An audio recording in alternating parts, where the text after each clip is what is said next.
premier orateur, oratrice, je dois dire, Maureen Log, qui est ingénieure chimique de formation et qui travaille depuis 2002 pour l'autorité belge, donc où elle suivit de très près les normes en matière de machinerie et de jouets. Et elle assure également la surveillance dans ce secteur. Mais ce qui est très important, c'est qu'il y travaille depuis 2002, mais que dans la période du mois de mars 2008 jusqu'au mois de février de 2013, elle a été désignée par l'autorité fédérale pour être déchargée, si vous voulez, donc à la Commission européenne. Et ça a été une période très importante parce que c'est dans cette période-là que la directive jouet est née. Donc elle a été quelque part au berceau de cette directive. Elle la connaît par cœur. Et donc nous sommes très contents de l'avoir parmi nous pour nous donner de plus amples explications sur justement ces exigences chimiques dans cette directive jouet. Je vous remercie.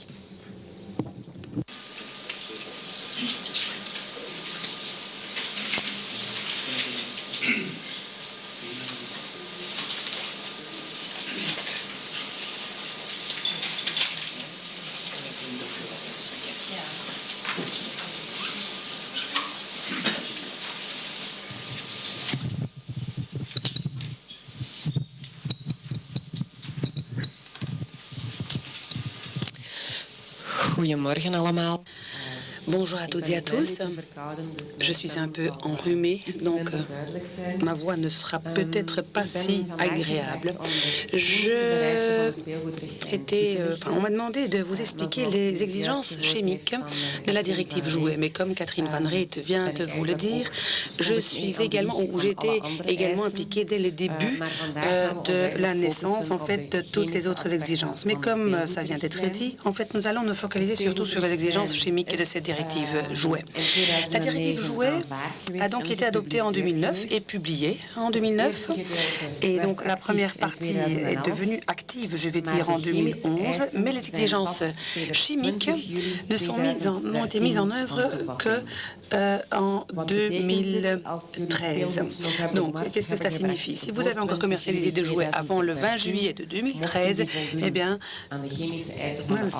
il devait encore répondre s'il devait répondre aux exigences d'avant cette date-là, il pouvait rester. Mais tous les jouets qui ont été commercialisés après le mois de juillet de 2013 devront répondre à toutes les nouvelles exigences de cette directive jouet. Alors, pour la facilité, je vais vous dire, à chaque fois, répondre aux exigences de la directive. Mais ce n'est pas vraiment correct au sens littéral du terme. Parce qu'en fait, c'est toujours lié aussi à un État membre quelconque. Donc, la Belgique, le Luxembourg, les Pays-Bas.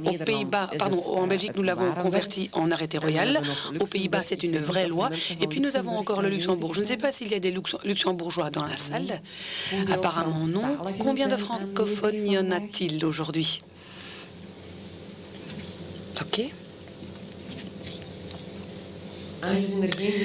Mais puisqu'il n'y a pas de micro pour les questions et réponses, enfin pour moi ce n'est pas un problème, donc vous pouvez poser vos questions en français également. Donc, mais comme je viens de vous dire, je vais à chaque fois renvoyer à la directive, mais en principe, pour chacun de vous, donc en tant que fabricant, en tant qu'importateur ou en tant que distributeur, il faut donc renvoyer à l'arrêté royal ou à la décision, disons, aux Pays-Bas. Catherine Van Reet vient de nous dire également que nous sommes confrontés à plusieurs opérateurs dans notre chaîne d'approvisionnement. Nous avons des fabricants et j'ai parcouru la liste des présences ici, donc je pense qu'il y a bel et bien certains fabricants qui sont représentés ici dans la salle, mais je pense que nous avons également quelques importateurs parmi nous et ces personnes-là devront faire attention parce que parfois ils vont donc aller acheter des produits en dehors de l'Union européenne et mettre sur ces produits leur propre marque et alors ils vont donc devoir reprendre toutes les responsabilités et pas en ce faisant, ils deviendront également des fabricants. Donc en tant qu'importateur, il faudra faire très attention à la façon dont on va commercialiser les produits. Donc quand on laisse tomber par exemple le nom et l'adresse du fabricant et qu'on appose donc sa propre enseigne ou son propre logo, on peut devenir, du coup, ou d'un seul coup, un fabricant. Donc, c'est très important à savoir. En tant que distributeur, là, vous avez donc beaucoup moins de responsabilités en comparaison avec celle des importateurs et des fabricants. Alors, voyons maintenant de plus près les différentes exigences chimiques. Il y a l'article 10 de la directive qui, en fait, stipule un principe de sécurité générale. Il y a beaucoup de gens qui disent, oui, moi, je ne dois répondre qu'aux normes. Mais non, donc la directive est très claire en la matière. Les jeux doivent être sûrs. Hein, donc, et on dit toujours, y compris les exigences ou les substances chimiques que les jouets comportent. Donc, je l'ai dit ici en bleu. Hein, les exigences en matière de sécurité générale dit que les jouets, y compris les substances chimiques que le jouet contient, ne peut pas donc comporter de danger pour la sécurité ou la santé de l'utilisateur ou de tiers. Donc, en fait, c'est une définition, c'est une notion très, très vaste qui comprend tout, pour ainsi dire. Parce qu'il y a beaucoup de gens qui disent, oui, mais non, mais moi, je ne sais pas du tout ce qu'il y a comme substance là-dedans. Hein, donc, je m'adresse aux fabricants maintenant. Je le répète, il y a une exigence de sécurité générale qui dit que votre produit doit être sûr, y compris les substances chimiques que le produit peut contenir.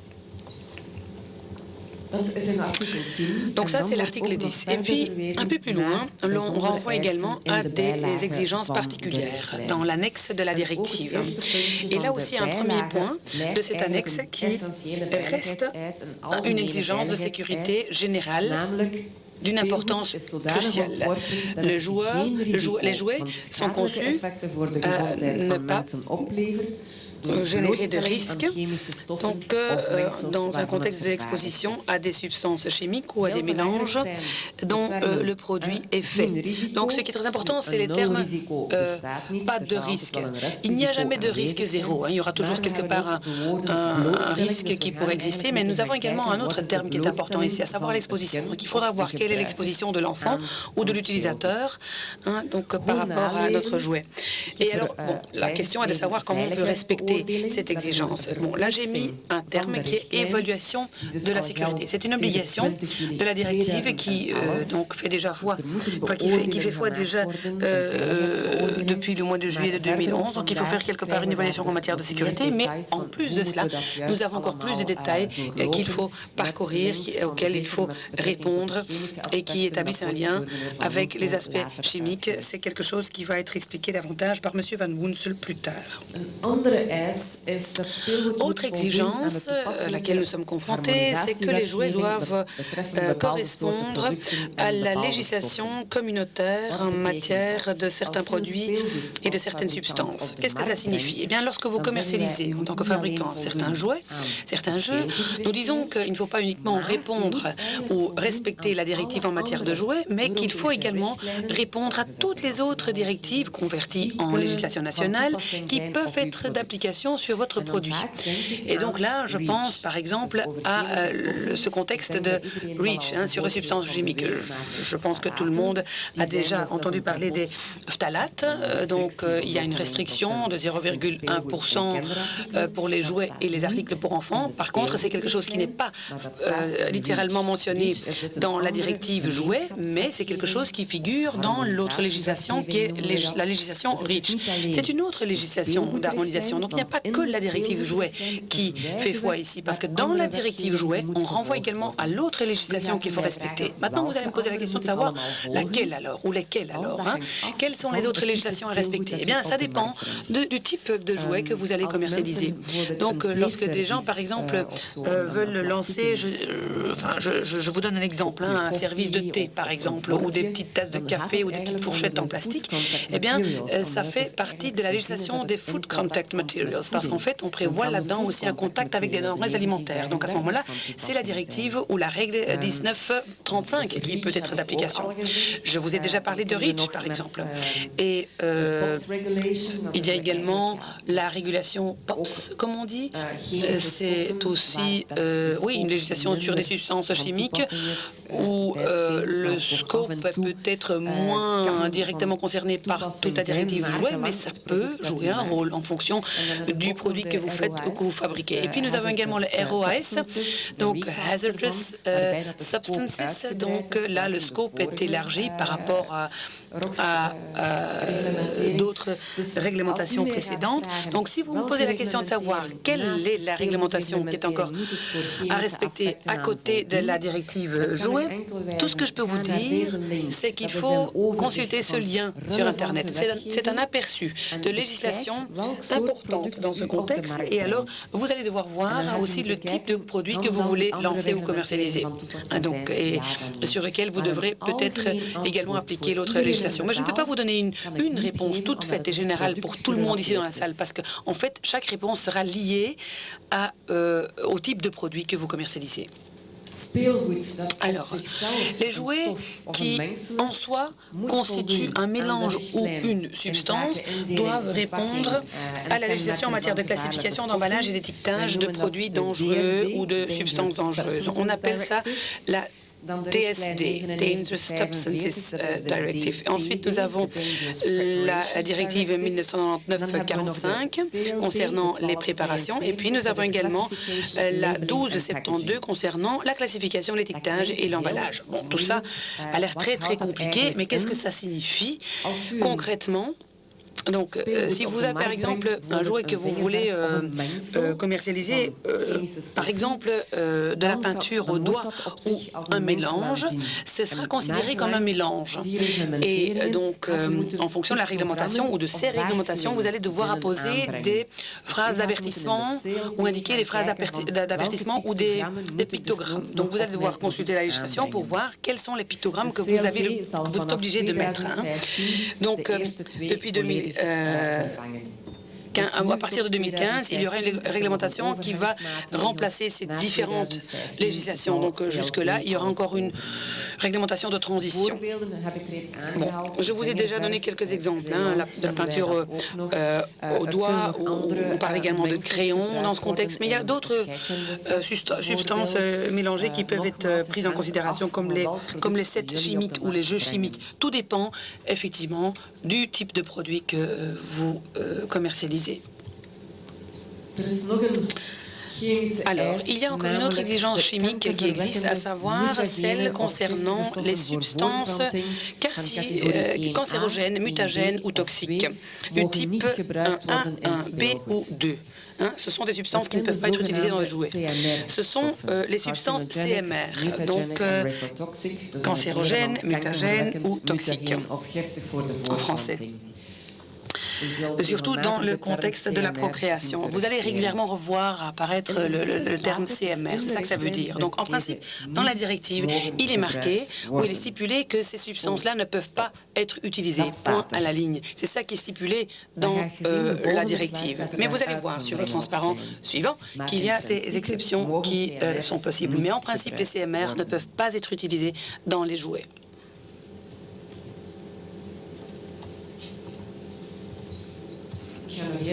Alors, je vais brièvement revenir à ce que je viens de vous dire. Donc, CMR 1, 1B ou 2.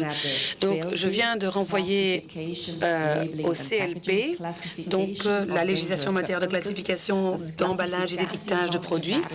Donc, il s'agit vraiment d'une classification de substances dangereuses. Quand on parle de 1A, de 1B ou de 2, eh bien, la classification est basée sur cette législation CLP. Je sais que pour vous, ça peut avoir l'air très compliqué, mais il y a des banques de données, des sites Internet de la Commission européenne sur lesquels vous pouvez donc retrouver les substances chimiques via leur appellation ou aussi via leur numéro, pour voir un peu dans quelle catégorie ces produits ou ces substances sont catégorisées. Je vais redonner l'exemple des phtalates. Nous avons deux restrictions dans REACH. Les trois premiers, en fait, sont classés classifiées, c'est-à-dire sont des substances CMR, mais les autres 3 phtalates sont des phtalates non classifiés. Enfin, si vous voulez savoir si c'est un A, un B ou 2, ou si ce n'est pas classifié, vous devez en principe aller consulter la législation CLP, mais je répète une fois de plus qu'il y a des banques de données qui sont à votre disposition et dans lesquelles vous pouvez trouver les substances chimiques via l'appellation ou via le numéro. Les CMR, donc les substances cancérogènes, mutagènes et réprotoxiques, peuvent être utilisées, parce que je viens de vous dire que ces substances ne peuvent absolument pas être utilisées, mais il y a des exceptions. Donc maintenant, j'en arrive aux exceptions.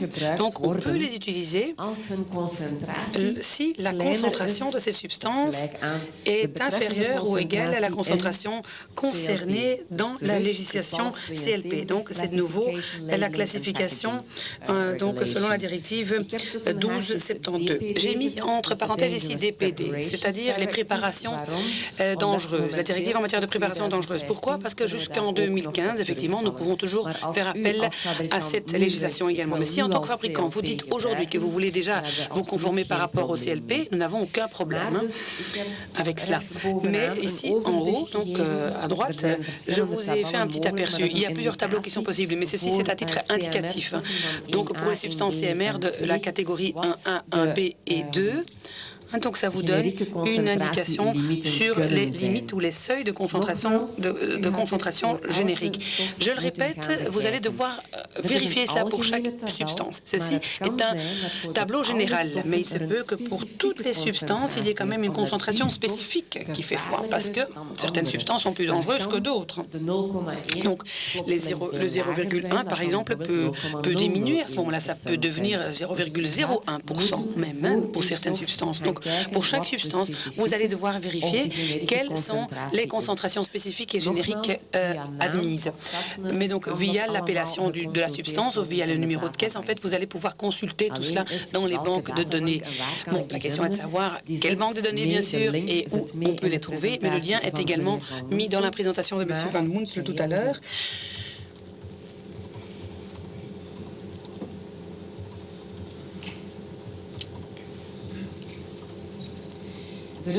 Donc, il y a un guide qui a été publié par la Commission européenne et qui s'appelle « Documentation technique ». Un guide d'accompagnement qui existe en anglais, en français, même en chinois et en néerlandais. Et donc, en fait, pas par pas, on y explique tout ce que je vous dis ici aujourd'hui, mais on y mentionne également les liens vers les banques de données qui peuvent vous donner plus d'informations sur, par exemple, la question de savoir si votre produit est un produit CMR ou pas, et aussi sur les limites de concentration. Donc, c'est très utile, ce guide sur la documentation technique. En tant que fabricant, je le répète une fois de plus, je pense qu'il y a beaucoup de fabricants ici dans la salle, ceci c'est quelque chose que vous devez certainement lire. Comme ça, vous avez au moins une idée de tout ce à quoi vous devez faire attention. Il ne faut pas non plus, ou forcément que vous le consultiez sur papier. Vous pouvez le consulter également par voie électronique. Mais quand je vous parle par exemple de produits nuisibles, eh bien, il y a beaucoup de personnes qui ne savent pas trouver les liens. Eh bien, dans ce guide, vous trouverez tous ces liens.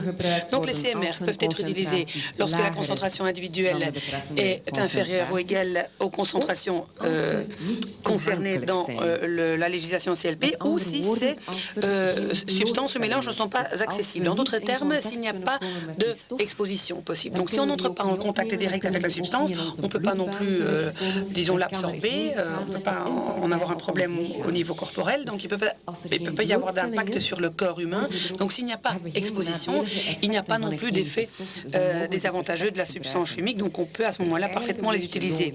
C'est un peu logique quelque part. Donc, si on n'entre pas en contact direct avec une substance ou si on ne peut pas l'absorber par voie cutanée ou en inhalant le produit ou la substance ou par un contact dans la bouche, par exemple, il n'y a pas exposition. Donc, vous vous souviendrez de mon premier ou de mon deuxième transparent. Je vous ai dit que le mot exposition était d'une importance cruciale. commercial. Donc ici, je le répète, ces substances ne peuvent pas être accessibles. Donc, et si ces substances ne sont pas, si on n'est pas exposé, ou si on n'y a pas accès, il n'y a pas de problème. On peut également, donc les substances CMR peuvent également être utilisées si elles ont été reprises dans l'annexe A de la directive ou dans la législation nationale. Donc, en principe, nous avons une introduction de substances CMR, mais il peut toujours y avoir une substance qui, malgré tout, pourrait être approuvée, si je puis m'exprimer ainsi, et alors cette substance va être reprise dans l'annexe A. Par exemple, le nickel, dans de l'acier inoxydable. C'est quelque chose qui, dès le début, a déjà été reprise dans la directive et peut être utilisé malgré le fait que c'est quelque part quand même une substance CMR. Il y a beaucoup de gens qui me posent la question, et beaucoup d'autorités qui me posent la question de savoir comment on peut bien respecter les exigences en matière de CMR. Écoutez, il n'y a pas de normes en tant que telles. Tout à l'heure, je vous donnais tout un aperçu de normes qui existent dans le secteur des jouets. Il n'y a pas de normes spécifiques qui comprennent donc toute une catégorie, toute une série de substances CMR. Parce que si je vous parle, ou quand je vous parle de substances CMR, je ne vous parle pas d'une dizaine de substances, je vous parle de plusieurs centaines de substances. Et bon, je suppose que tout le monde sait que on a quand même quelque part affaire aussi à une crise économique, et faire des tests pour n'importe quelle substance, ça revient toujours très très cher, et c'est pas le but non plus, c'est pas l'objectif. Donc, c'est la raison pour laquelle nous avons également ce qu'on appelle l'évaluation de sécurité. Donc, s'il n'y a pas de substances disponibles ou présentes, il n'y a pas non plus besoin de tout vérifier. Par contre, il faut faire l'évaluation de sécurité. Nous avons encore une autre possibilité pour pouvoir malgré tout utiliser les CMR, à savoir au moment où le CMR répond à des valeurs seuils spécifiques qui sont reprises dans l'annexe C. Et bon, l'annexe C, ce sont des exigences plus strictes encore. Donc, je viens de vous parler de l'annexe A. C'est ce que je viens de vous dire. Par exemple, le fait qu'on peut utiliser du nickel, parce que c'est une substance nickel, mais malgré tout, on dit que c'est considéré comme étant un produit sûr. Pourquoi? Parce qu'il y a des études scientifiques qui ont démontré que c'est une substance qui ne se libère pas de l'acier inoxydable, donc il n'y a pas d'exposition au sens strict du terme, donc on peut l'utiliser. Mais quand on parle de l'annexe C, on est confronté à des exigences plus strictes. Par exemple, la limite de concentration ou les seuils de concentration auxquels je vous ai renvoyé, donc les 0,1% de tout à l'heure, eh bien, ça nous a donc, ça a été prouvé que ce n'est pas correct que pour pouvoir protéger les gens et les enfants. Donc, dans l'annexe C, il peut y avoir des exigences plus strictes encore. Mais je reviendrai là-dessus tout à l'heure parce que nous avons déjà des exemples qui sont en fait prêts à être repris dans cette annexe C. Donc, on peut également utiliser ce genre de CMR, mais alors il faut qu'ils répondent aux valeurs seuil de l'annexe C, ou alors on peut les utiliser s'il s'agit de matériaux qui répondent aux exigences en matière de contact avec des denrées alimentaires. Donc, ce sont vraiment des matériaux qui entrent directement en contact avec des denrées alimentaires. Là, il s'agit du règlement 1935, pour être plus précise. Et donc, là, dedans, il y a certains matériaux qui sont couverts, comme par exemple la céramique, donc pour matériaux pour lesquels il existe des exigences spécifiques, mais aussi pour certaines matières plastiques et synthétiques, il y a certaines exigences. Si votre matériau répond aux exigences du 1935, jusqu'au mois de juillet 2015, vous pourrez également l'utiliser pour fabriquer des jouets. Alors, comment peut-on respecter cette législation, donc tout en évaluant ou en faisant l'évaluation de sécurité? Et si le 1935 est d'application, il faut également le consulter, bien sûr, et le respecter. Mais là, je dois vous dire que ça dépend de pays à pays. Donc, cette histoire concernant le contact avec des denrées alimentaires. Donc là, il peut y avoir des différences entre la Belgique, les Pays-Bas et le Luxembourg. Pourquoi? Bon, parce qu'il y a bel et bien une législation uniforme en la matière, mais les mises en vigueur ou les champs d'application en fait de cette législation peuvent différer de pays à pays. Donc, provisoirement, ça a été repris tout cela dans la directive jouet, mais le but, c'est toujours d'avoir quelque part un marché plus uniforme et plus harmonisé. Donc, s'il y a des substances bien spécifiques qui doivent être modifié, cela peut générer aussi une modification de l'annexe A ou C. Autre aspect chimique qui est également important dans ce contexte, et là je regarde surtout la Fédération des ballons, qui est également présente ici dans la salle, ou des personnes qui fabriquent des jouets en caoutchouc. Je parle notamment des enfants, pardon, des jouets fabriqués pour des enfants de moins de 3 ans. Donc, c'est vrai que ces enfants adorent mâcher des jouets en caoutchouc. Là, il faudra faire attention aussi aux nitrosamines et aux substances nitrosables. Donc, il s'agit de 0,05 mg pour les nitrosamines et 1 mg par kilo de jouets pour des substances nitrosables. Donc, comment peut-on respecter cette législation? Heureusement que le CERM a donc développé une norme qui a déjà été publiée, si je ne me trompe, mais Sanda Stefanovic nous en reparlera davantage cet après-midi, mais ici nous avons déjà une norme qui puisse vous aider à mieux respecter cette exigence. Comme j'ai déjà dit, les exigences précédentes étaient d'ordre très général. Le produit ne pouvait pas générer de danger. Il faut tenir compte aussi de l'exposition. Il fallait tenir compte aussi du fait qu'il ne pouvait pas y avoir de substances GMR. Mais c'était à chaque fois trop général, très difficile à saisir sous forme d'une norme. Et c'est la raison pour laquelle il y a toujours cette obligation de faire une évaluation de la sécurité. Autre exigence en matière de sécurité porte sur les jouets cosmétiques. Tels que la cosmétique pour des poupées, ce qui doit répondre à la directive pour les substances cosmétiques. Alors, qu'est-ce que c'est que des jouets cosmétiques? Je ne sais pas s'il y a des fans ou des supporters football, mais en Belgique, en tout cas, dans chaque magasin, on trouve, des produits cosmétiques dans les couleurs du drapeau belge. Évidemment, ce ne sont pas des jouets, parce que bon, il s'agit là de cosmétiques, ou de produits cosmétiques, parce que bon, ce n'est que pour supporter les footballeurs. Mais en tout cas, ces jouets cosmétiques, c'est tout de même un jouet, comme le dit le mot.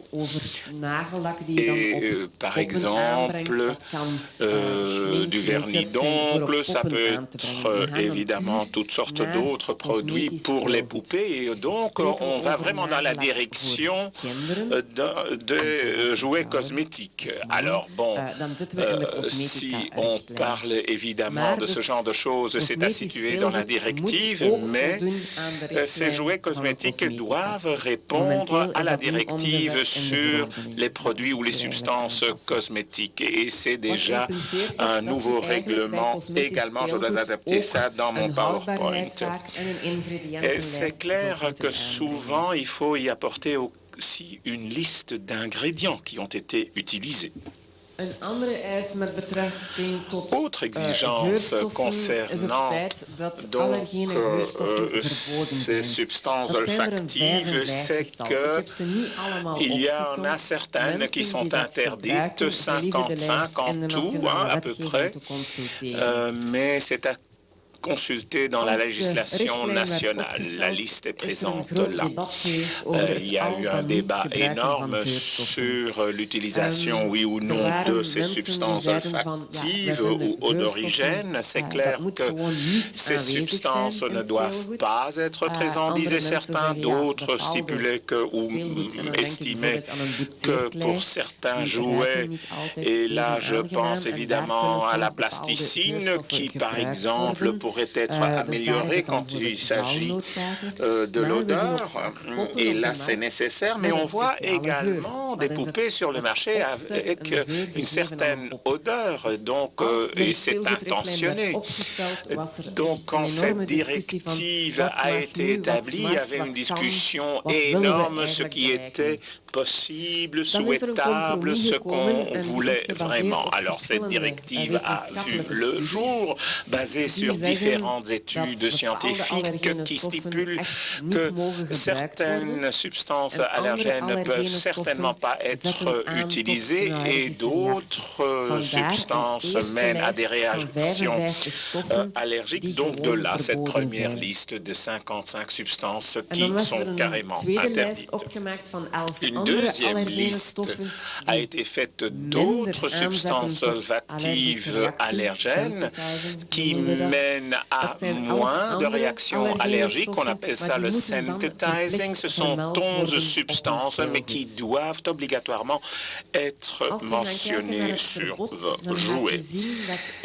Alors, si on envisage cette interdiction, vous verrez que la directive et la législation nationale pour donc cette surveillance sur le marché a une limite de 100 mg par kilo.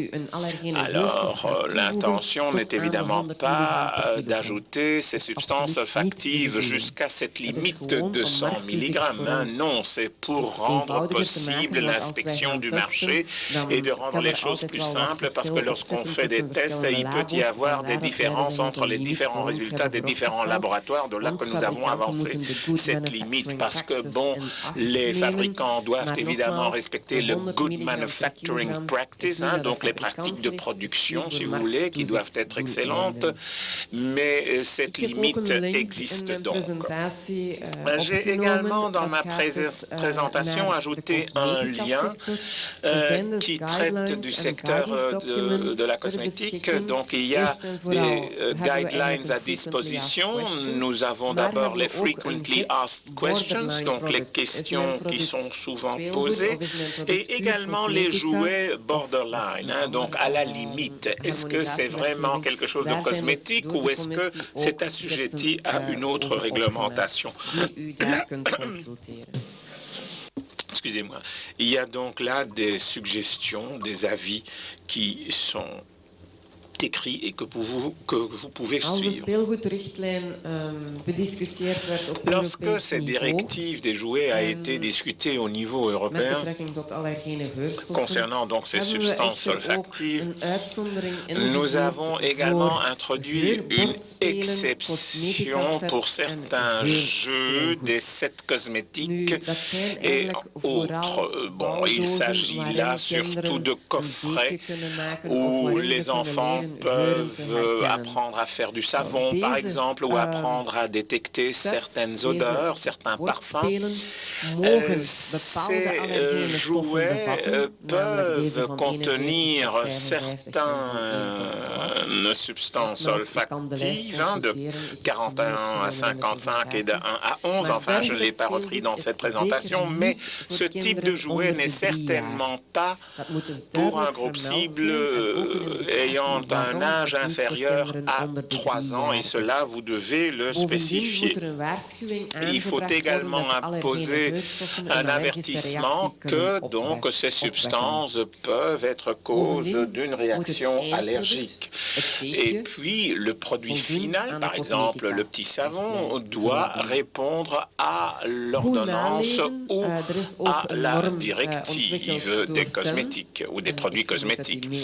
Alors, il y a également une législation sur l'alimentation et il y a également une évaluation de sécurité qui doit être respectée et mentionnée. Donc voilà également une autre obligation qui est d'application. Autre exigence de sécurité, ce sont les limites de migration de 19 substances qui ne peuvent pas être dépassées. Lorsque nous envisageons cela, il y a dans la législation, il y a 3 tableaux avec 19 éléments, 19 substances avec leur dite limite de migration. Il y a une norme bien connue qu'il faut respecter, mais dépendant donc de votre matériau, de vos jouets, il faut voir quelles limites sont vraiment d'application pour le jouet voulu. On parle de cadmium, de barium, arsène, plomb. Donc, il y a toutes sortes de limites qui doivent être respectées, qui peuvent être différentes. Et bien évidemment, vous avez certainement également des produits pour le marché allemand. Et là, comme vous le savez probablement, ou même pas, mais alors je vous le communique maintenant, l'Allemagne n'était pas vraiment d'accord avec les limites avancées par l'Union européenne. Et ils ont introduit cela en justice contre donc l'Union européenne. C'est vraiment quelque chose de nouveau parce que, bon, il y a 1 heure reçu cette communication, donc la Commission européenne a gagné ce dossier, a gagné ce cas, donc l'Allemagne a été jugée, donc condamnée, si vous voulez, elle ne peut pas utiliser ses anciennes limites, donc c'est une bonne nouvelle parce que cela veut dire que nous aurons un marché uniforme et que toutes ces limites sont d'application dans tous les États membres, parce qu'en ce moment, souvent on nous posait la question à nos bureaux, si on sort ça sur le marché allemand, c'est encore les limites nationales qui sont encore d'application, que doit-on faire? Eh bien, maintenant nous avons reçu la communication que l'Allemagne n'a pas perdu ce cas en justice, donc nous pouvons utiliser les mêmes limites dans tous les États membres de l'Union européenne. Donc tous les opérateurs économiques peuvent distribuer leurs produits sur le marché également allemand. J'aimerais communiquer également la chose suivante. Lorsque je parle aux fabricants, souvent, si nous surveillons ce marché, les gens disent souvent, oui, mais mon produit est sûr puisque cela correspond au 71, 1, 2 et 3. Et c'est tout. Alors, si je pose la question, oui, mais quid de l'analyse de sécurité ou l'évaluation de sécurité, alors on me répond, oui, mais nous avons tout de même le 1, 2 et 3, donc cela suffit. À l'époque, ce principe était en effet suffisant, mais depuis 2011, ce n'est certainement plus le cas, car nous avons donc cette évaluation de sécurité obligatoire. Également, en ce qui concerne donc ces éléments migratoires, il ne faut pas toujours tester d'après la 1, 2, 3.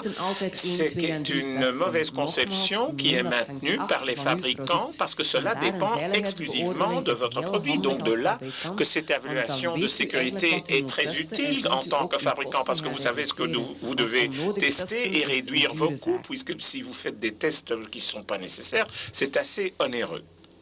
Catherine Van Reet l'a déjà avancé.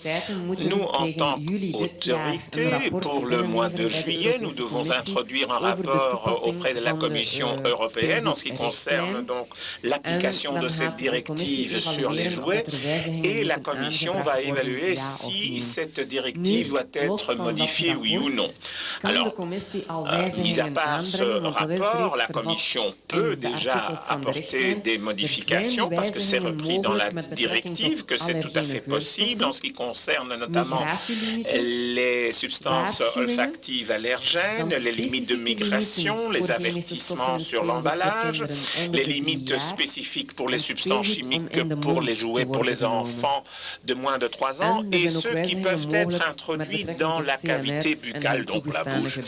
Et également CMR et utilisation permise, donc les deux derniers sont en fait les annexes A et C auxquelles je me suis référé tout à l'heure. Ce sont donc des modifications déjà possibles qui peuvent être introduites par la Commission européenne. Est-ce que la Commission européenne peut vraiment faire ça comme cela en 1, 2, 3? Eh bien non. Il y a déjà un arrêt, donc une jurisprudence. Quand la Commission peut-elle modifier un règlement, une directive, une décision? Eh bien cela doit être être basé ou ancré dans des données scientifiques. Donc la Commission peut utiliser des rapports de comités scientifiques, et je vous les ai énumérés ici, quelques-uns en tout cas, qui sont d'application pour le secteur des jouets.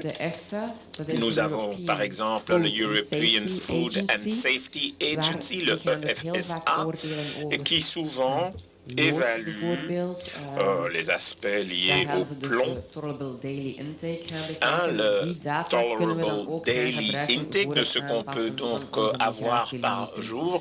Là, évidemment, cela joue un rôle si on veut, par exemple, adapter les limites de migration, ou le RIKING aux Pays-Bas, ou TNO, ou des statistiques d'accidents peuvent être utilisées. Donc, toutes sortes de choses peuvent être utilisées pour faire une première évaluation si une nouvelle mesure, une nouvelle restriction doit être introduite dans la directive. Alors, ces opinions scientifiques et ces rapports peuvent être consultés, bien évidemment. J'ai repris le lien dans ma présentation. Pour les fabricants, cela me semble tout de même utile et de lire ça, parce que comme ça, vous savez ce qui vous attend encore. C'est notamment quelque chose qui annonce, si vous voulez, de possibles modifications, parce que la Commission européenne pose des questions à ces comités scientifiques, donc les requests et les questions qui sont posées. Est-ce que telle ou telle substance est nuisible? Est-ce que le TDI doit être revu ou non? Eh bien, consultez ces textes, ces rapports, comme ça vous êtes déjà au courant de ce qui pourrait encore changer dans un proche avenir. Regrettablement, ou en tout cas, il y a déjà quelques modifications qui ont été introduites à cette directive. Elle est récente, parce qu'elle date de 2009, mais la science ne s'arrête pas, c'est clair, le marché évolue également, mais lorsque nous voyons les données scientifiques concernant les éléments, eh bien, c'est publié, évidemment, et alors la Commission doit en tenir compte. C'était d'ailleurs déjà le cas pour le cadmium. Il y avait un nouveau TDI pour le cadmium, et là, après consultation avec les acteurs concernés, donc en tout cas, c'est la Toy Industry of Europe, la Commission européenne, et également les instances impliquées, c'est-à-dire ceux qui sont enregistrés, les laboratoires. Donc tout le monde est consulté préalablement avant que l'on change cette directive. En ce qui concerne le cadmium, tout le monde a été consulté, les États membres et les stakeholders, donc les acteurs concernés. Et alors, c'est discuté au Parlement et au Conseil, mais finalement, il y a une publication dans le journal officiel, c'est-à-dire le moniteur de l'Union européenne, si vous voulez, et voilà les nouvelles limites pour l'utilisation du cadmium. Ces nouvelles limites ont déjà été introduites dans la norme, donc c'est prévu. Cela ne se limite pas seulement au cadmium, mais également le barium est impliqué. De nouvelles limites ont été publiées. Je les ai reprises ici dans ma présentation, également déjà repris dans la nouvelle norme. J'ai déjà dit que l'Allemagne avait introduit un dossier au tribunal, et un des éléments était que le barium, le niveau, enfin la limite était différente en Allemagne. Et bien maintenant, comme ils ont perdu, ce sont les nouvelles valeurs, les nouvelles limites qui sont d'application.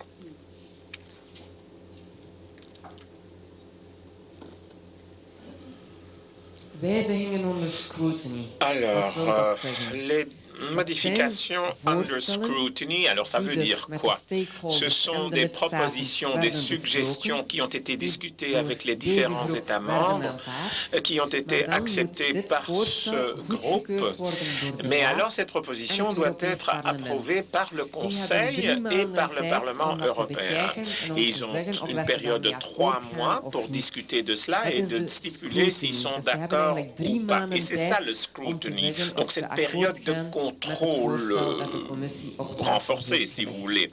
Et ils ont 3 mois pour approuver ou désapprouver, et ces modifications prennent fin sous scrutiny, donc dans 2 semaines, fin mai, et cela veut dire que les éléments que je mentionne ici dans ma dia seront publiés dans le journal officiel, et il y a alors un laps de temps pour vous conformer à cela.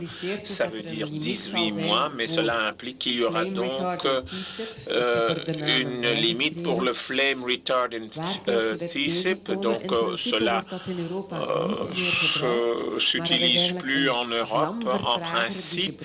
En fait, c'est un produit ignifuge pour la consommation par feu du textile. Donc, si vous faites des pluches, eh bien, il peut y avoir des produits ignifuges qui sont ajoutés. Et si vous achetez ce produit en dehors de l'Union européenne, demandez surtout qu'ils ne contiennent pas ces substances, parce que prochainement, lorsque nous tenons compte donc même de cette période de 18 mois, eh bien, il y aura donc une limite de 15 mg dans l'annexe C de la directive. Alors, BPA, bisphénol A, nous aurions une limite de migration de 0,1 mg par litre. Alors, les gens qui connaissent la norme 9, là je crois qu'ils ne doivent pas s'inquiéter parce que c'est déjà repris là-dedans. Donc si vous vous référez déjà à cette partie 9, c'est la même limite que pour le bisphénol A. Mais donc cette période de scrutiny se termine fin mai, publication dans le journal officiel par après, et alors il vous reste encore 18 mois pour vous adapter évidemment à ces nouvelles règles et donc adapter votre produit. Ceci sont des modifications pour l'annexe C. Il y a également une modification pour l'annexe A. L'annexe C sont des exigences plus strictes.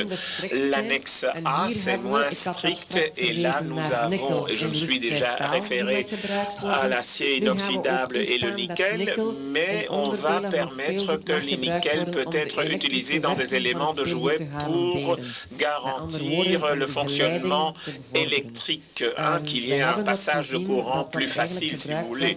On a vu que ceci était utilisé par la jeunesse d'aujourd'hui. Eh bien, ils utilisent évidemment des iPads, des iPhones et que sais-je, ou des tablettes. Donc, il faut des contacts. Et là, dans ce contact, on utilise du nickel. Donc, voilà, dès que cela sera publié, le nickel pourra être utilisé pour garantir ce fonctionnement électrique.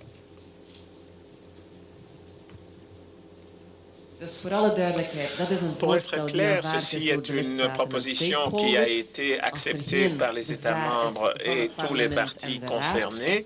S'il n'y a pas d'objection de la part du Parlement et du Conseil, cela sera publié prochainement et être d'application réelle après une période de 18 mois. Donc, en d'autres termes, vous achetez évidemment, vous avez des réserves en dehors, enfin, vous vous approvisionnez en dehors de l'Union européenne, mais donc vous pouvez déjà en tenir compte. Alors, les modifications qui sont en discussion, cela veut dire qu'il n'y a pas encore une proposition de la Commission qui est approuvée par les États membres et les stakeholders, mais qui a été déjà débattue ou discutée avec tous les partis concernés. Donc, en ce moment, on discute du plomb.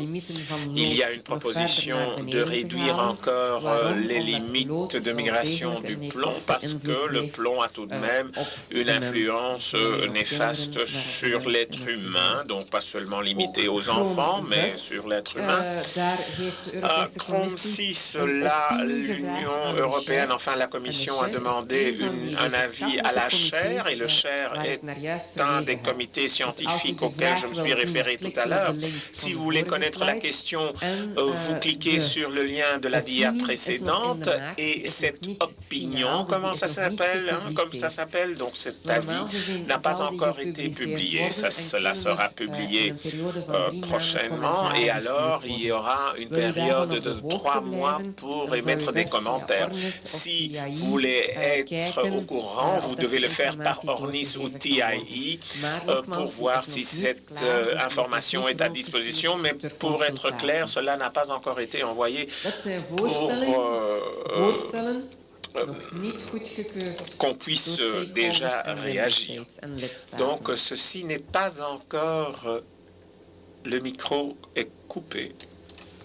Ah, oui, voilà. Donc, désolé. Alors, la différence avec ce qui précédait, c'est évidemment que là, c'était déjà approuvé. Ici, ce sont des propositions qui sont encore sous discussion, en d'autres termes, en cours.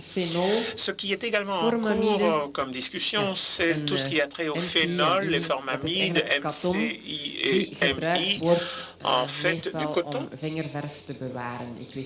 Si j'ai bien compris, du coton. Pour garder cette peinture au doigt. Et ceci est donc encore sous discussion, en cours de discussion. Formamide, cela a été discuté dans la presse récemment, dans les PDA Puzzle Mats, où il y a des formamides, mais en fait, c'est une substance CMR, et je me réfère à Média. Il faut voir quelle est la limite de concentration, et ce sont ces limites-là qu'on utilisera pour la formamide. Donc, je sais que normalement, la France dévie de cette norme, mais normalement, donc, ils doivent dire ça à l'Europe, et l'Europe va contrôler si cela est possible, oui ou non. Je sais, en ce qui concerne cette substance de formamide, donc, que la France ne l'a toujours pas mentionnée à la Commission. Mais bon, alors, nous aurons donc également une norme pour la formamide, et on va voir quelle est la concentration permise. Je crois que ça s'élève à 3000 ppm. Et voilà l'intention de cette proposition. Phénol, une limite est proposée, mais à nouveau, cela doit encore être discuté avec tous les auteurs autour de la table. Il n'y a pas encore de proposition finale qui a été lancée, mais on verra s'il n'y a pas d'autres restrictions qui doivent être introduites concernant ces substances.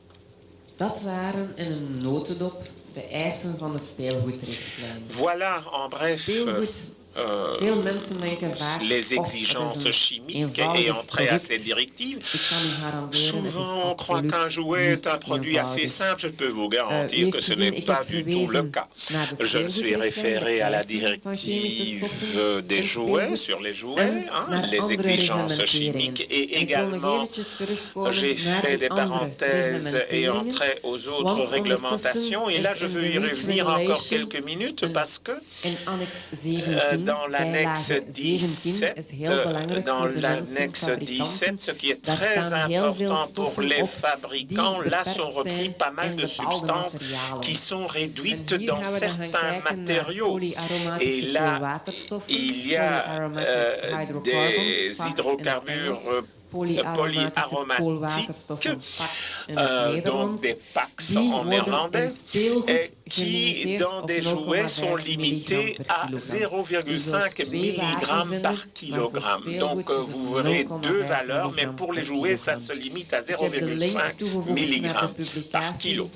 Donc, j'ai ajouté le lien pour ceux qui sont intéressés.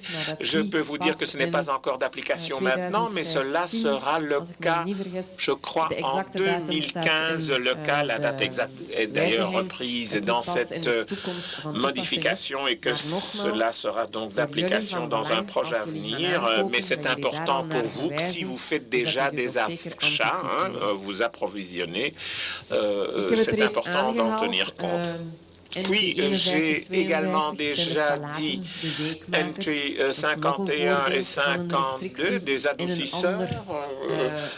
C'est également dans un autre domaine de législation, si vous voulez, mais cela a trait évidemment aux jouets, parce que, bon, il y a les diphtalates, donc il y en a qui sont déjà classifiés, les autres 3 ne sont pas classifiés. Alors la question sera certainement posée, mais enfin, je peux déjà anticiper. Quid des autres phtalates, parce qu'ils peuvent déjà être utilisés. Certains de ces phtalates sont des substances MCR, donc il faudra voir quelle est la limite de concentration. Donc cela sera du ressort de l'interdiction de l'utilisation des substances CMR, donc ça ne se limite pas au Entry 51 et 52, mais ces phtalates seront également repris sous ces exigences de la directive des jouets. C'est parfois difficile à suivre, donc, parce qu'il faut voir la directive sur les jouets, puis il y a les autres réglementations, mais ce que je veux dire, c'est qu'on ne parle pas seulement de ces adoucisseurs, donc de ces phtalates ici, mais également dans d'autres contextes, et c'est donc pour cela qu'il faut tenir compte d'autres types de législation. J'ai encore ajouté un autre lien, ce qui peut être introduit dans la cavité buccale, dans la bouche. Donc là, la Commission européenne a établi un document qui peut être consulté sur ce lien-ci que je viens de mentionner sur ma dia précédente. J'ai d'autres restrictions qui ont été reprises sur cette dia. Ce n'est pas limitatif, cela dépend vraiment du produit que vous distribuez sur le marché. Il y a du nickel, par exemple, une restriction de nickel dans REACH, et cela a trait à l'allergie, là où le nickel dans la directive sur les jouets est lié à l'absorption par le corps humain. Donc, si vous êtes conforme concernant la directive, il faut toujours vérifier si vous êtes conforme pour le niveau de nickel pour éviter des allergies de contact. Benzène, là, c'est également limité à 5 mg dans REACH. Puis les couleurs AZO, alors je ne sais pas, ces exigences sont reprises dans REACH, et également les différentes couleurs à base de substances organiques. Et je le répète, ceci n'est pas limitatif, cela dépend vraiment du matériau que vous utilisez, hein, donc par exemple du bois. Là, vraiment être très prudent. Il y a vraiment des exigences qui sont reprises dans cette annexe 17 de REACH. Également un lien vers le ROS Recast. Là, il y a un FAQ, donc des questions qui sont souvent posées, et dans ces questions, vous trouverez souvent des réponses. Maintenant, certains produits de jouets seront repris sous ce recast, et ceci est d'application de façon graduelle. Certains aspects déjà maintenant, d'autres dans un proche avenir, de là que j'ai ajouté le lien pour que vous puissiez vérifier vraiment de façon très méticuleuse quand cela est d'application pour vos jouets, pour vos produits. Ici également, à côté des exigences chimiques générales du niveau européen, il y a également des restrictions nationales. Cela est évidemment repris sur ce lien si on l'a mentionné à l'Europe. Ici, dans ce document, nous avons dans l'annexe les restrictions nationales connues. Donc, par exemple, pour la Norvège, le Danemark, la Finlande, il y a certaines restrictions nationales qui vont plus loin que les restrictions européennes et qui sont reprises dans ce guide. Voilà, je crois qu'ainsi se termine la partie exigence chimique de cette directive sur les jouets, ou pour les jouets. Pour les gens qui veulent distribuer des jouets pour la première fois sur le marché et qui ne connaissent pas vraiment le secteur, il est particulièrement difficile de ce qu'ils doivent faire et où trouver l'information nécessaire. À l'aide de cette présentation, je vous ai essayé de démontrer que cela ne se limite pas vraiment à la directive sur les jouets, mais il y a d'autres réglementations, il y a des normes, il y a également une évaluation de sécurité qui doit être établie. Vous pouvez vraiment économiser de l'argent si vous faites cette évaluation de sécurité de façon correcte, parce qu'alors vous savez ce qui doit être testé et ce qui ne doit pas être testé. Donc c'est important d'avoir une bonne évaluation de sécurité et de bien connaître les différents matériaux qui constituent votre jouet. Le moins d'informations vous avez, le plus difficile cela s'avérera être pour vous. Mais tout à l'heure, nous parlerons encore de ces normes, de cette évaluation de sécurité et qui sont donc conformes aux exigences de cette directive sur les jouets. Alors, je ne sais pas si je peux répondre aux questions maintenant, mais la dame a dit quelque chose sans micro, mais je suppose qu'elle va prendre le micro, que vous puissiez poser vos questions.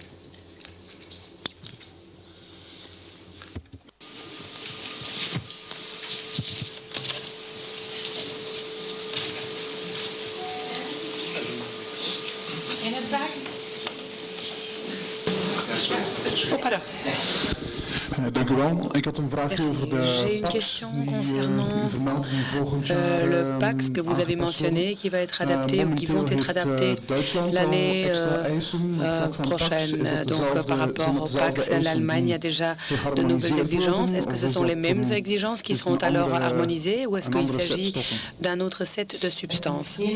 Il ne s'agit pas d'un autre set de substances.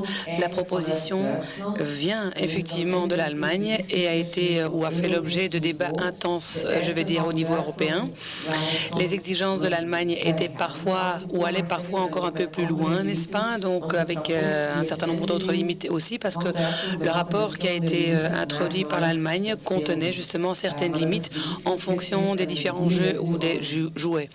Mais donc ça fait l'objet de débats et maintenant le but ou l'objectif est d'avoir une approche uniforme et harmonisée au sein de l'Europe. Et le rapport allemand a été publié. Mais entre-temps, évidemment, aussi longtemps que ce n'est pas encore d'application dans d'autres États membres, l'Allemagne dispose toujours de sa propre législation interne ou de sa propre législation nationale qui reste d'application aussi longtemps que celle-ci n'est pas encore mise en œuvre. Donc, en d'autres termes, l'Allemagne va devenir un peu plus flexible et par contre, le reste de l'Europe devra donc appliquer des règles un peu plus strictes. Oui, merci.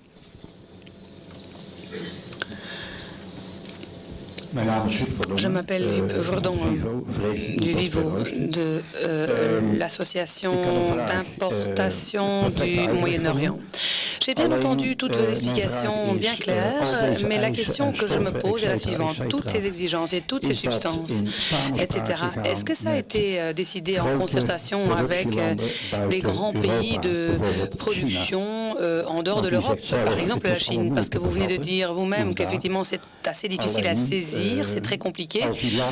Donc, et si tous les pays desquels je vous parle ont participé à la concertation, la portée va être beaucoup plus large, ou beaucoup plus vaste. Donc, effectivement, la question est de savoir si ça s'est fait en concertation avec les pays en question. La Commission européenne fait partie intégrante du WTO-TBT, c'est-à-dire de ces principes. Donc, ce sont les barrières techniques au commerce. Par exemple, la législation européenne peut être une barrière technique au commerce. Donc, en effet, la proposition de directive ou le projet de directive jouet a été communiqué à l'Organisation mondiale du commerce, où la Chine, les États-Unis, la Corée, l'Australie, etc. sont représentés. Toutes les parties prenantes en fait de cette organisation ont été mises au courant du projet de directive de la Commission européenne, donc sur les jouets. Ces pays ont pu fournir et introduire leurs commentaires et à partir de là, on en a tenu compte ou on y a répondu. Pourquoi, notamment, on n'avait pas tenu compte. Dans votre cas concret de la Chine, donc la Chine a fait parvenir des commentaires, a envoyé des propositions qui ont fait l'objet de débats, mais qui, en fait, en grande partie, n'ont pas été adoptées, acceptées, mais qui ont été motivées aussi, ou les refus ont été motivés aussi par la suite.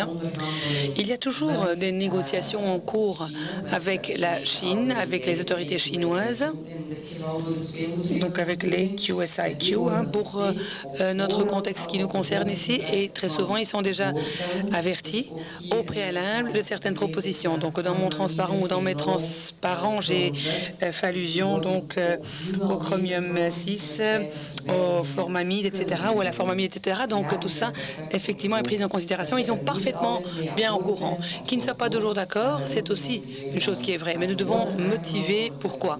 Mais, donc, ils sont également représentés, les Chinois, dans cette procédure. Je suis désolée, mais je le vois quand même un peu comme l'Europe qui impose des choses.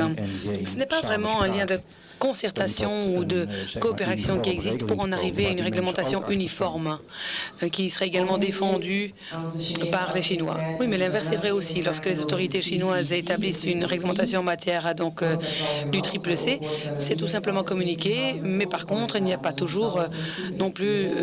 nos commentaires ne sont pas toujours pris en considération non plus. Donc, ils ont une législation chinoise, typiquement chinoise, et pour nous, en tant que fabricants, c'est également une barrière au commerce.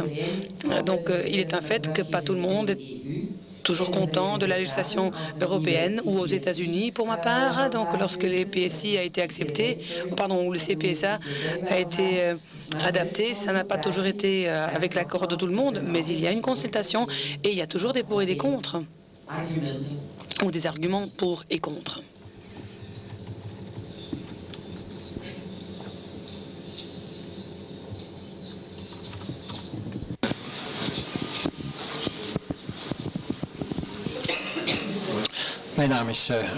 Je m'appelle Raymond Rutten. Vous venez de parler du GMP. Maintenant, je sais que pour les produits ou les substances cosmétiques, il y a également une norme qui existe. Donc, on sait comment on peut la respecter également. Est-ce que ça existe également pour les jouets? Pour les jouets, nous n'avons pas un tel guide en matière de GMP.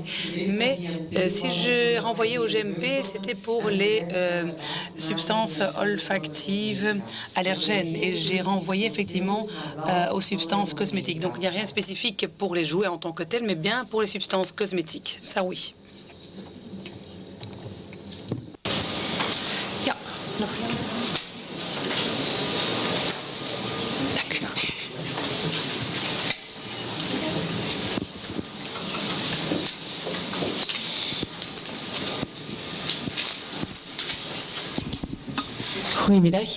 Bonjour, je m'appelle Anne de Dieu. J'ai une question sur les SOP, ces substances olfactives dans des livres. Les livres ne sont pas vraiment considérés comme des jouets ou des jeux, mais on remarque quand même qu'il y a beaucoup de livres sur le marché. Je pense au Geronimo Stilton de ce monde, etc., avec toute une série de substances olfactives. Est-ce que cela fait partie également de la même législation?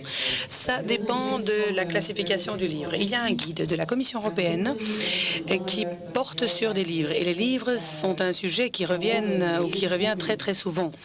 Les livres de lecture, je vais dire, ne sont pas considérés comme des jouets. Donc, ils ne doivent pas répondre aux exigences chimiques en matière de jouets. Mais j'ai toujours qu'il y a un mais, parce qu'évidemment, ce sont des produits à la consommation, les livres, et donc ils incombent également, ou ils relèvent également de la directive générale en matière de sécurité, qui dit tout simplement qu'un produit a l'obligation d'être sûr, doit être sûr. Donc, ce n'est pas parce que vous ne relevez pas de la législation en matière de jouets que vous n'auriez aucune exigence à respecter en tant que fabricant par rapport à votre produit. Il y a toujours l'exigence de sécurité générale ou de la réglementation en matière de sécurité de produits tout court. Mais là, il n'y a rien de spécifique qui est marqué sur les olfactifs allergènes ou sur les microsamines qui seraient également, ou les mitrosamines, pardon, qui seraient également interdites, etc. Donc, tout d'abord, il faut savoir si c'est un jouet. Si c'est un jouet, il faut répondre aux exigences en matière de substances olfactives. Mais si c'est non, la réponse, eh bien, il y a la règle générale en matière de sécurité de produits qui est d'application, qui stipule clairement aussi quelles sont les exigences chimiques à respecter. Tout ce que je peux vous dire ou recommander, c'est de consulter le guide de la Commission européenne en la matière. Et si vous avez des questions spécifiques, vous pourrez également nous trouver.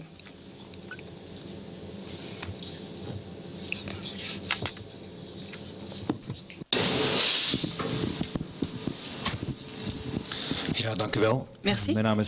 Je m'appelle Willem Flendry de la société Captain Junior. J'ai deux petites questions. Tout d'abord, ce guide européen avec la documentation technique, est-ce qu'on peut le trouver via ce lien ou comment est-ce qu'on peut vraiment y accéder? Apparemment, il est sur le stick USB. Tous les guides, ok, ça va. En néerlandais et en français. Je ne sais pas si j'ai une connexion Internet. Non, mais si c'est sur le stick USB, pas de problème. Hein. Sinon, c'est Google Toys Safety Directive Guidelines. Donc, dans Google, hein, vous pouvez taper le terme en tant que tel. Et si vous cliquez là-dessus, alors vous arrivez sur le guide. Et alors, en bas de ce guide, ou tout à fait à la fin de ce guide, vous aurez la documentation technique dans toutes les langues concernées, avec l'autre guide hein, dont je vous ai parlé sur la directive. Merci. Je pense qu'il faut le vérifier parce que les traductions ne sont pas toujours à jour. C'est correct. Donc, sur le site Internet, il est marqué aussi que c'est la version anglaise est la version qui fait foi et qui est la dernière version. Alors, j'ai encore une deuxième question. Quel est le statut d'avancement du texte européen 100? Lorsque vous commercialisez des jouets, il faut que ces jouets répondent à la réglementation en matière de jouets. La norme Eurotest n'est pas une norme qui a été publiée dans le journal officiel dans le cadre de la réglementation européenne. Donc, en fait, là, il ne s'agit pas de se conformer automatiquement. Ça ne veut pas dire que pour autant, vous ne pourriez pas vous en servir. Mais, donc, ce n'est pas, en fait, une déclaration de conformité par rapport à certaines exigences quant à la directive de jouets. OK, je vous remercie.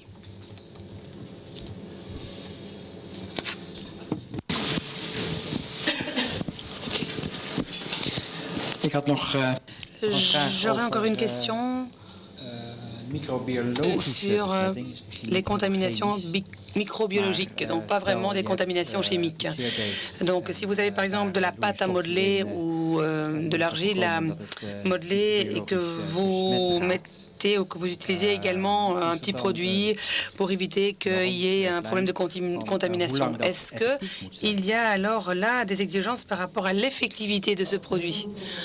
Bon, il y a un protocole des organes notifiés concernant l'activité microbiologique dans des jouets. C'est un texte que vous pouvez également consulter sur Internet. Donc, en principe, c'est une règle qui joue au moment où vous commercialisez le produit ou vous lancez le produit sur le marché.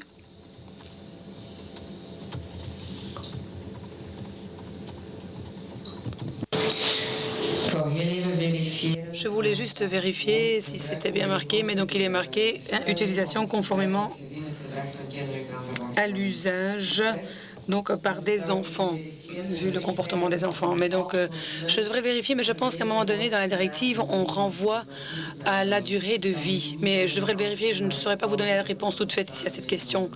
Mais on peut aller le retrouver ensemble. Mais pour les aspects microbiologiques, je voudrais envoyer au protocole des organes de notification.